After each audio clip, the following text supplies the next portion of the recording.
हाँ दोस्तों, तो आज हम उपस्थित हैं यूपी बोर्ड के मैथ में पूछे जाने वाले कुछ महत्वपूर्ण प्रश्नों को लेकर।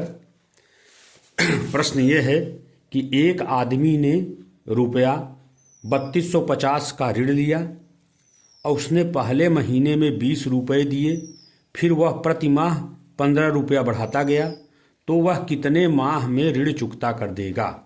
कहने का मतलब यह है दोस्तों कि एक आदमी ने किसी से 3250 रुपये की मतलब उधार लिया और उसने पहले 20 रुपये दिया, फिर 35 रुपये दिया, फिर 50 रुपये दिया। इसी प्रकार वो हर महीने 15 रुपये बढ़ाता चला गया।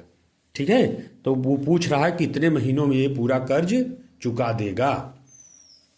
तो सॉल्व इसका है दोस्तों कि चूंकि आदमी पहले माह में 20 रुपया तथा हर माह में 15 रुपया बढ़ाकर चुकाया गया है, इसलिए यह एक समांतर श्रेणी है। मतलब उसने जो कर्ज चुकाया है वो क्या बनाता है, एक समांतर श्रेणी बनाता है, जिसमें प्रथम पद 20 और सार्वांतर डी 15 है। प्रथम पद का मतलब उसने पहले महीने में 20 रुपये चुकाया, उसके बाद हर महीने 15 रुपये बढ़ाता चला गया, तो उसका प्रथम पद ए हो जाएगा और सार्वांतर डी 15 हो जाएगा। अब माना आदमी ने यन माह में कर्ज चुकता किया, मतलब वो कितने माह में पूछ रहा है, तो हमने ये मान लिया कि यन माह में वो अपने कर्ज को चुकता करेगा। तो प्रश्नानुसार क्या हुआ कि यन पदों का योग बराबर कितना है, 3250, तो एस एन बराबर 3250, ये प्रश्नानुसार। अब यन क्या होता है, तो यन एक सूत्र होता है दोस्तों, S n n by 2a plus n minus 1 into d बराबर 3250। ये यन पदों के योगफल का सूत्र होता है, तो वो कितने के बराबर है, 3250 के। फिर हमने क्या किया, ए की जगह पर 20 और डी की जगह पर 15 रख दिया। ठीक है, इसके बाद हमने इसको सरल किया, 20 दूना 40 हो गया, इसका इसमें गुणा हो गया तो 15 यन माइनस 15 हो गया, और यन बाई 2 का इधर भाग था तो इधर क्या हो गया, गुणा हो गया, तो ये 6500 हो गया। फिर यन का इस ब्रैकेट के अंदर हमने गुणा कर दिया, तो ये हो गया 40 यन 15 यन 15 एन स्क्वायर माइनस 15।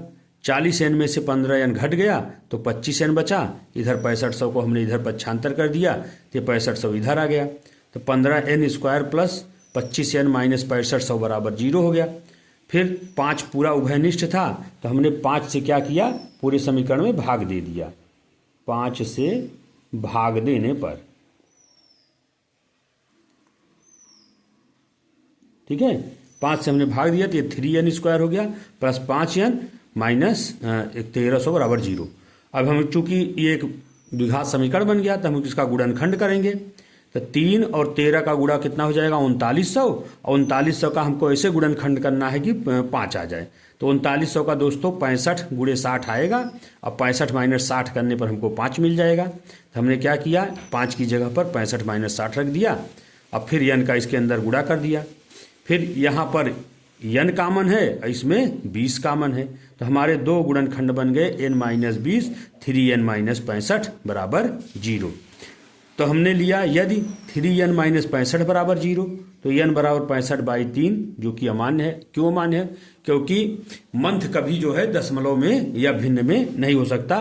मंथ हमेशा जो है क्या होता है, पूर्णांक में ही माह होता है। तो फिर पुनः दूसरा गुणनखंड n माइनस 20 बराबर 0, तो n बराबर 20, अतः आदमी ने अपना कर्ज 20 माह में चुकता कर दिया, क्योंकि n बराबर 20 निकला। तो दोस्तों इस प्रकार हम क्या करते हैं, इन समीकरणों को हल करते हैं।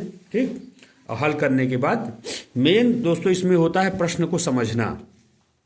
प्रश्न को हमने समझ लिया कि आखिर ये हमारे किस पैटर्न पर आधारित है, तो प्रश्न को पढ़ते ही हमको पता चल जाएगा कि ये समांतर श्रेणी पर बेस्ड प्रश्न है, तो हमने इसमें समांतर श्रेणी का सूत्र लगा करके उसको हल कर दिया। मेन होता है प्रश्न को समझना। अगर आपने प्रश्न को समझ लिया तो प्रश्न को, सवाल को बड़े आसानी से आप लोग हल कर सकते हैं।